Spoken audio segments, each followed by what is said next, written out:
Dans l'actualité de ce samedi, la ville de Lubumbashi a retrouvé son calme après une brève incursion cette nuit d'environ 300 personnes se réclamant Maï-Maï du mouvement des indépendantistes révolutionnaires africains, MIRA en sigle. Le récit et le bilan de l'attaque de cette nuit et de la tentative d'évasion de la prison de Kassapa vendredi par le ministre de l'Intérieur du Haut-Katanga, Fulbert Kounda.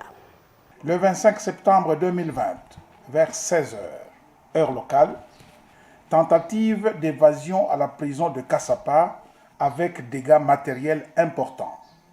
Incendie des blocs, cellules et le bâtiment administratif par les prisonniers et il y a eu mort d'homme. Tentative qui a été déjouée par les forces de l'ordre.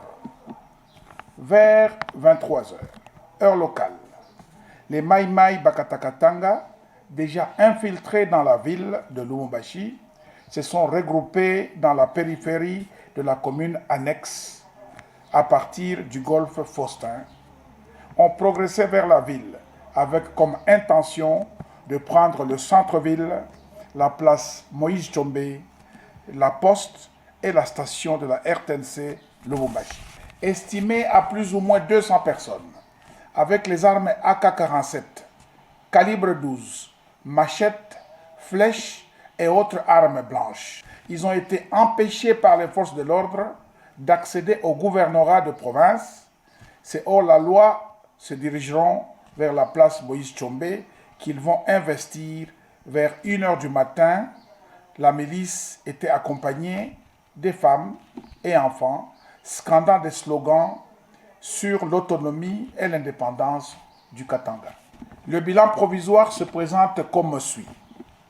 Du côté des assaillants, 16 neutralisés, plusieurs blessés, 13 capturés, 7 armes récupérées, plusieurs flèches et machettes, des effigies de Gédéon Kyungu Mutanga et un drapeau de Mira. Du côté ami, donc du côté loyaliste, 3 morts, dont 2 policiers décapités et un élément FARDC tué par balle. 7 blessés, 2 jeeps touchés par balle, une autre jeep saccagée et 3 armes ont été emportées. Il n'y a pas eu de dégâts collatéraux signalés auprès de la population civile.